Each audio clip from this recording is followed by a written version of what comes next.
Hi అండి, welcome back to వైబోరామ్ videos. ఈరోజు నేను ఎంతో టేస్టీ అయిన కొబ్బరి పాలతోటి బిర్యానీ ఎలా తయారు చేయాలో వీడియోలో చూపించబోతున్నాను. ఎక్కడ స్కిప్ చేయకుండా చివరి దాకా చూడండి. మా వీడియో నచ్చితే లైక్ చేయండి. ఈ కొబ్బరి పాల బిర్యానీకి ఒక కొబ్బరికాయనైతే తీసుకున్నాను. టమాటా ముక్కలు, కొత్తిమీర, కరివేపాకు, బిర్యానీ దినుసులు ఇవన్నీ పక్కన పెట్టుకున్నాను. ఇంకా మిల్ మేకర్ నానబెట్టాను, క్యారెట్ని కూడా కట్ చేసుకున్నాను. బియ్యాన్ని నానబెట్టి పక్కన పెట్టుకున్నాను. ఇప్పుడైతే కొబ్బరికాయని ముక్కలుగా కట్ చేసుకొని మిక్సీ జార్లోని వేసుకొని బాగా గ్రైండ్ చేసుకొని కొద్దిగా వాటర్ అనేది వేసుకుంటూ మెత్తగా గ్రైండ్ చేసుకోవాలి. ఈ గ్రైండ్ చేసుకున్న వాటిని కొద్దిగా వాటర్ వేసుకొని వడకట్టుకోవాలి.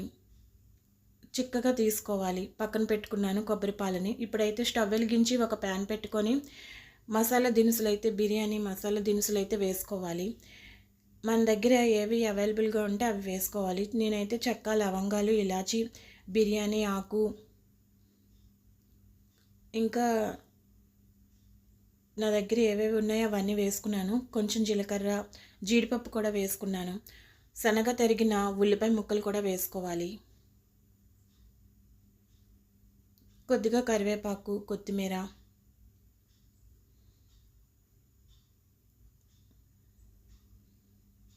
ఉల్లిపాయ ముక్కలు కొద్దిసేపు ఫ్రై అయిన తర్వాత కరివేపాకు, కొత్తిమీర కూడా వేసేసుకోవాలి. టమాటా ముక్కలు సన్నగా తరిగినవి వేసుకోవాలి. ఒక టమాటాని చిన్న ముక్కలుగా కట్ చేసుకున్నవి వేసుకున్నాను. ఉల్లిపాయ ముక్కలు, టమాటాలు బాగా వేగేంత వరకు వేయించుకోవాలి.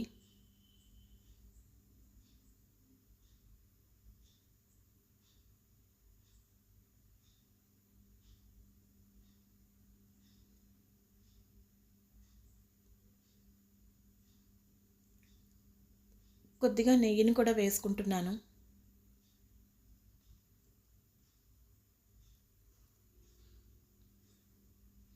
ఆయిల్ కొంచెం, కొద్దిగా నెయ్యి కూడా వేసుకున్నాను.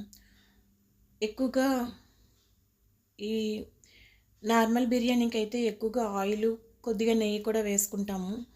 ఈ కొబ్బరిపాల బిర్యానీకి కొంచెం వేసుకుంటే సరిపోతుంది. ఇప్పుడైతే ఉల్లిపాయ ముక్కలు, టమాటాలు వేగిన తర్వాత సన్నగా తరిగిన క్యారెట్ ముక్కలను అయితే వేసుకోవాలి.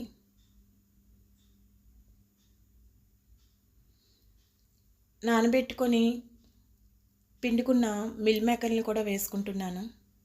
వాటర్ లేకుండా డ్రై చేసి వేసుకోవాలి. మన దగ్గర ఉన్న వెజిటబుల్స్ ఏవైతే ఉన్నాయో అవి వేసుకోవచ్చు. వేసుకోకపోయినా ఉత్తిగా కూడా చేసేసుకోవచ్చు.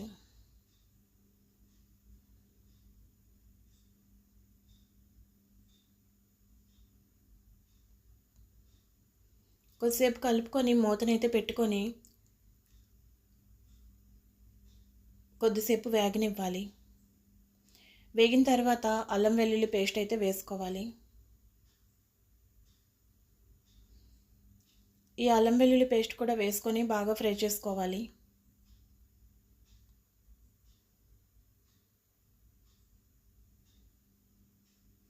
ఈ అల్లం వెల్లుల్లి పేస్ట్కి నేను మసాలా దినుసులు, ఇంకా ధనియాలు, జీలకర్ర, చెక్క, లవంగాలు, ఉల్లిపాయలు 2 వేసుకొని అల్లం వెల్లుల్లి వేసుకొని నేను గ్రైండ్ చేసిన పేస్ట్ ఇది 2 స్పూన్స్ అయితే వేసుకున్నాను. తర్వాత అయితే చిన్న పసుపు అయితే వేసుకున్నాను. ఇప్పుడు నానబెట్టుకున్న బియ్యాన్ని వేసుకోవాలి.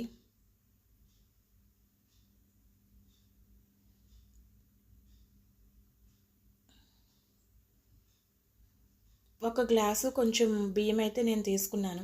మనము ఒక గ్లాస్ బియ్యానికి 2.5 గ్లాసులు వాటర్ అనేది వేసుకోవాలి బాగా ఉడకాలంటే.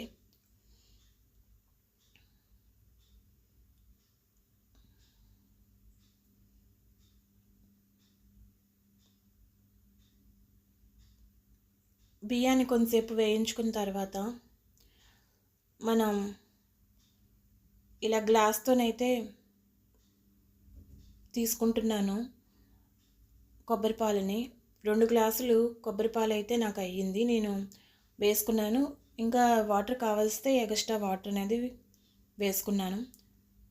ఇప్పుడైతే రుచికి సరిపడే సాల్ట్ కూడా వేసేసుకోవాలి. సాల్ట్ చాలకపోతే ఒకసారి చూసి చెక్ చేసుకొని వేసుకోవాలి. మూతను పెట్టి కొంతసేపు హైలో ఉడికించుకోవాలి. తర్వాత లో టు మీడియంలోని రైస్ బాగా ఉడికేంత వరకు ఉడికించుకోవాలి.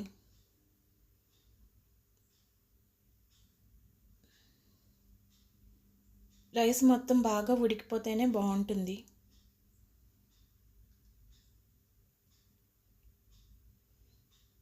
ఇలా మధ్య మధ్యలో కలుపుకొని చెక్ చేసుకోవాలి. ఇప్పుడైతే బిర్యానీ అయితే మొత్తం ఉడికిపోయింది. పైన కొంచెం కొత్తిమీర పుదీనా వేసుకుంటున్నాను. వేసుకొని మూతనైతే పెట్టేసుకొని స్టవ్ ఆఫ్ చేసేసుకోవాలి. అంతే అండి, ఎంతో టేస్టీ అయిన కొబ్బరిపాల బిర్యానీ రెడీ అయింది. వీడియో కనుక నచ్చినట్లయితే లైక్ చేయండి, షేర్ చేయండి, సబ్స్క్రైబ్ చేసుకుంటే మర్చిపోకండి. Thanks for watching. మళ్ళీ నెక్స్ట్ వీడియోలో కలుద్దాం.